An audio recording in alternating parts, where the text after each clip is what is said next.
Welcome back to another episode of Social Impact Live. On this episode, I want to show you a tool that's going to help you scope down from a big problem in the world to something that's truly actionable for you to work on. One of the big challenges we face as social innovators and social entrepreneurs is creating change around a specific challenge that we know is going to move the needle in society. When I say move the needle, what I really mean is create a real impact in the lives of those that we're aiming to serve. One of the reasons that that's so hard is that often when we think about challenges, we think about global problems, things that are really large in scale and that don't have individual people associated with them or don't have individual issues associated with them. So an example of this would be something like climate change. We say we want to change the world, we want to create change, we want to affect climate change, but climate change is a huge problem. So how do we actually scope in from climate change, which is really huge, into something smaller and more manageable for us to work on? That's what I'm going to talk about today, and I'm going to show you this tool now called the problem scoping funnel that you can use to go from a global problem down to something else. Here's how it works. So this is our problem scoping funnel, and I'm going to take you through an example of how you could use it. You can replicate this yourself on your own sheet of paper somewhere, but basically you choose a problem that's a global problem, a worldwide problem here at the top. So in this example, we have climate change. Then you think about what is a regional version of that problem? What's something that's a little bit more scaled down? An example here would be US emissions. You can see that climate change is the global problem, but US emissions is a regional problem affecting tens of thousands of people, in this case, millions and millions of people, but it's confined to one country. And the way that US emissions are managed affects climate change directly. The next problem here that we look at that's even smaller than that, though, is a local problem, an individual problem. This is something that we know affects 1 to 3 people. Of course, it's going to affect more people than that most often, but we want to think on the individual level. What is it that a human being can work on, right? And so one example that I use here is confusion when sorting recycling. Okay, so if an individual is confused when sorting their recycling, we recognize that they may end up throwing more of their garbage or more of their recycling into the garbage, which is going to increase US emissions, which is going to increase and contribute to climate change. And so this is one example of how you go from a worldwide problem that affects billions of people, which is really challenging to work on, down to a regional problem that affects tens of thousands or millions of people, like US emissions, down to an individual local problem, which affects, the individual person that rolls up into the bigger issue itself.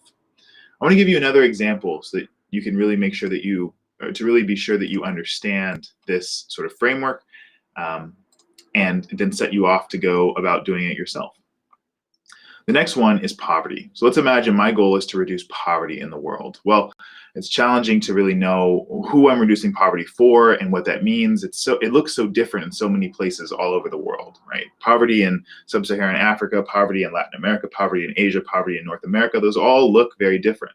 So let me zoom in to a regional problem. A regional problem might be the racial wealth gap in America. We know that a racial wealth gap exists, that on the one side, we have white homeowners who own about 11 times or 10 times the value that the average Black family owns. And we know that a lot of those Black families, at least a significantly greater percentage of them, live in poverty than white families. And so the racial wealth gap in America is an issue that is directly linked to poverty, which is on the regional level. So poverty overall in the world, but regionally in the United States by itself, the racial wealth gap is the problem that we could choose.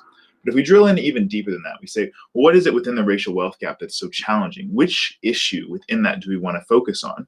The one that I chose here that affects 1 to 3 people is poor families of color find it hard to get out of debt, right? So you can think of a person, you can think of, an individual who is in debt right now, who is a person of color in the United States, maybe a Black person in the United States who is struggling to get out of debt. And that challenge, the credit card debt that is sort of sitting before that individual, is something that is keeping them from closing this racial wealth gap and also keeping them from moving out of poverty, right?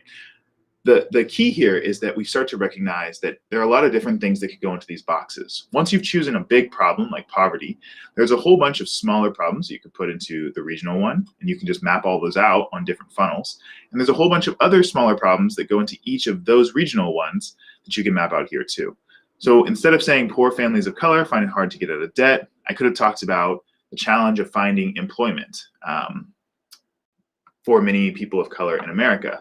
Could have talked about the challenge of applying to and getting into the colleges or being college ready in some way, where 57% of Black students are prepared for college, but the other percentage are actually not being prepared for college the way that they need to by the schools that they attend.